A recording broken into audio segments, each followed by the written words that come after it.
हर हर महादेव दोस्तों, स्वागत है आपका अपने YouTube चैनल बी ट्रैवलर पर। दोस्तों, आज की इस वीडियो में हम बात करेंगे भारत के प्रसिद्ध 12 ज्योतिर्लिंग मंदिरों में से एक श्री बैद्यनाथ मंदिर के बारे में। इस वीडियो में हम आपको श्री बैद्यनाथ ज्योतिर्लिंग मंदिर की यात्रा से जुड़ी हुई सभी तरह की जानकारी देने की कोशिश करेंगे। जैसे आप श्री बैद्यनाथ मंदिर कैसे जाएं, मंदिर के आसपास में ठहरने और खाने पीने की क्या व्यवस्था रहेगी और ये व्यवस्था आपको कैसे करनी होगी, और मंदिर में बैद्यनाथ ज्योतिर्लिंग के दर्शन करने के बाद आप आसपास में और कहां पर दर्शन करने और घूमने के लिए जा सकते हैं। साथ ही साथ दोस्तों, हम आपको ये भी बताएंगे कि बैद्यनाथ धाम की यात्रा करने का बेस्ट टाइम कौन सा रहेगा एंड इस पूरी यात्रा को कंप्लीट करने में आपका कितना खर्चा आएगा। दोस्तों, ये सभी जानकारी हम आपको इस वीडियो में एक एक करके डिटेल्स में देने की कोशिश करेंगे, इसलिए वीडियो को बिना स्किप किए एंड तक देखिएगा। चलिए दोस्तों, देर न करते हुए शुरू करते हैं।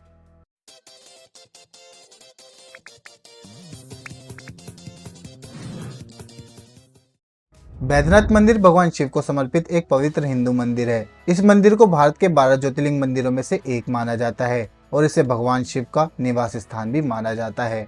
झारखंड राज्य के देवघर मंडल में स्थित इस विशाल मंदिर परिसर का प्रमुख बाबा बैद्यनाथ मंदिर है, जहाँ पर ज्योतिर्लिंग स्थापित है। इसके अलावा मंदिर परिसर में लगभग 20 अन्य आकर्षक मंदिर भी स्थित हैं।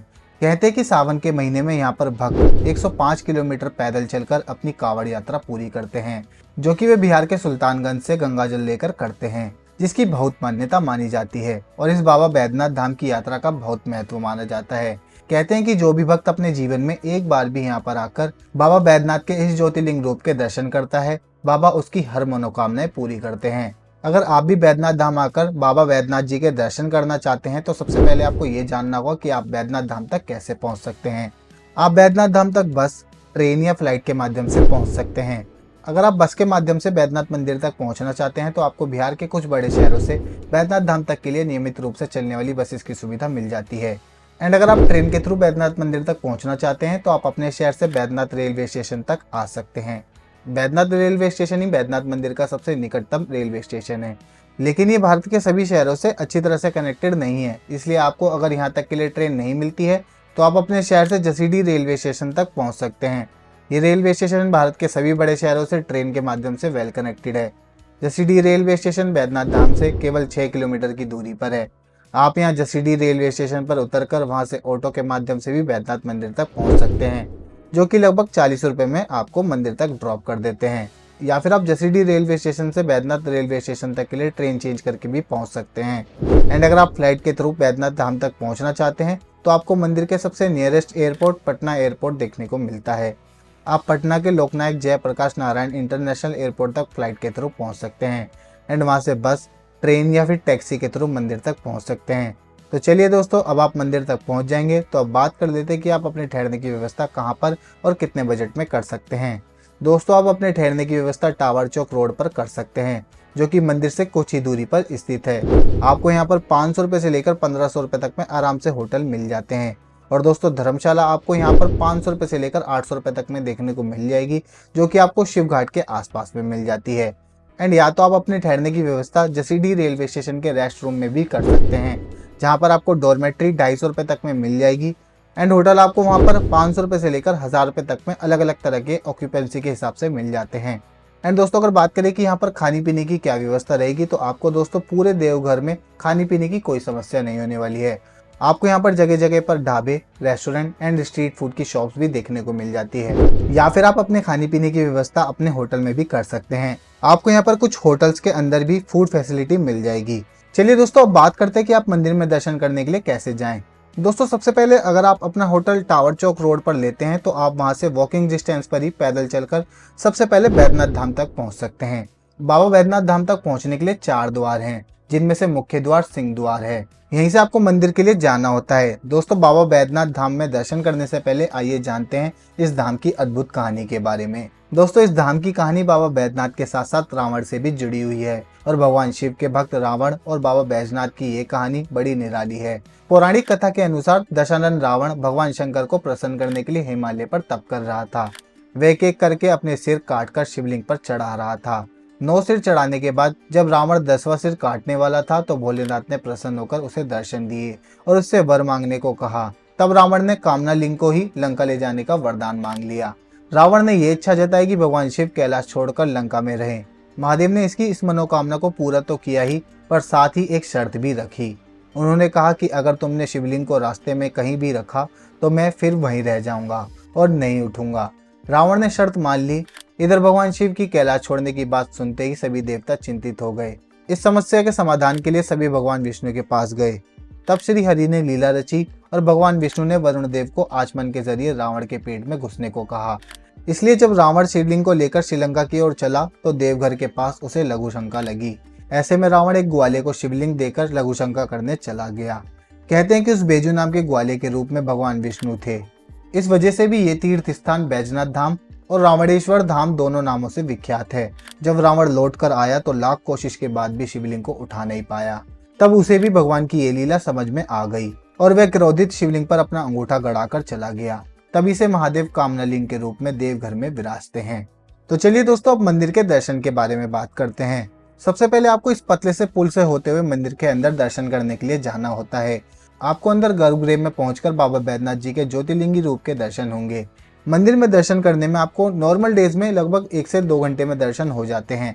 बाकी सावन के समय में या फिर सैटरडे, संडे और मंडे के दिन आपको दर्शन करने में 3 से 4 घंटे भी लग जाते हैं और इससे ज्यादा समय भी लग जाता है। और बाबा बैद्यनाथ धाम में दर्शन करने का समय सुबह 4 बजे से लेकर दोपहर 3 बजे तक रहता है और शाम 6 बजे से लेकर रात 9 बजे तक रहता है। और भीड़ के हिसाब से इसका समय थोड़ा बढ़ भी जाता है।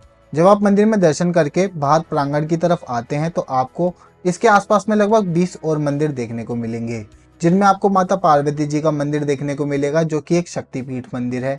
और साथ में आपको हनुमान जी का मंदिर, श्री गणेश जी का मंदिर और दुर्गा जी का मंदिर के साथ साथ और भी कई सारे भगवानों के मंदिर आपको देखने को मिलते हैं।